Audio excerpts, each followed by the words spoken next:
अयोध्या में राम मंदिर चढ़ावा और कथित जमीन घोटाले से जुड़े मामले की निष्पक्ष जांच के तहत धर्मसेना के अध्यक्ष संतोष दुबे से एसआईटी ने सीओ सिटी कार्यालय में करीब 1 घंटे तक पूछताछ की।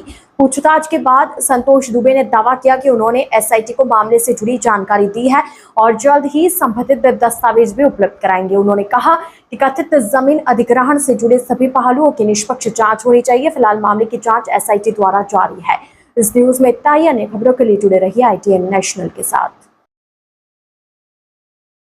अब मुझे लगने लगा है, मुझे मुख्यमंत्री पर विश्वास है कि अब इस पे लगने लगा है कि अब कुछ अच्छा होने वाला है। संतोष भैया क्या कहेंगे, आज आपको बंद कमरे में सीओ कार्यालय पे बुलाया गया, क्या बातचीत की, क्या एसआईटी से? हाँ, एसआईटी से ही, एसआईटी में जो लोग हैं उन्हीं से बात हुई है और उनको मैंने पूरी बात बता दिया है। कुछ चीजें उन्होंने मांगी है, मैं कल उपलब्ध भी करा दूंगा।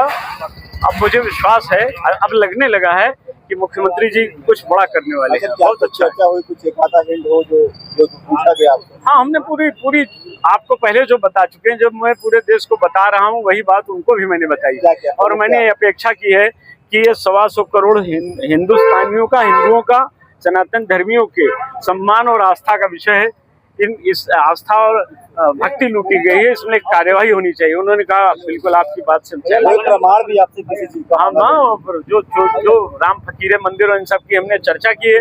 हमने बताया कि हमारे अधिवक्ता जो दुनिया में नहीं रह गए, आदरणीय रणजीत लाल वर्मा जी, उन्होंने मुकदमा किया था।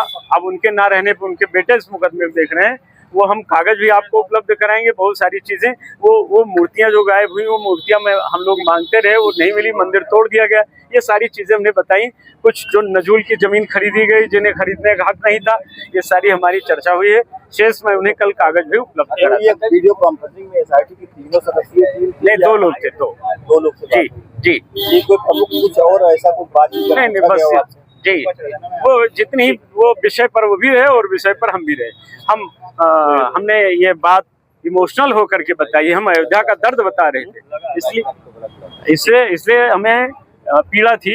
हम अयोध्या की पीड़ा को लेकर उनसे बात कर रहे थे। खुलासा करने हाँ, बिल्कुल। अगर देखिए, अब तो विश्वास हो रहा है कि काम होगा। अगर नहीं होगा तो हम 23 तारीख को आपके बीच होंगे, चौक में कहेंगे। अब होटल में नहीं जाएंगे, अब चौक में कहेंगे। क्या है कि आप अपनी बात नहीं रख पा रहे, ना होटल पे जगह मिलती है, ना अब ये तो सरकार की मंशा जाने, पर मैं तो अपनी बात कर रहा हूँ। पर ये हम जानते हैं कि अभी योगी जी पर हमें विश्वास है, योगी जी कुछ करेंगे, अच्छा करेंगे। वीडियो कॉन्फ्रेंसिंग के जरिए बात हुई, कैसे बात हुई? नहीं, वीडियो कॉन्फ्रेंसिंग के जरिए ही बात हुई है ना। जी ठीक है।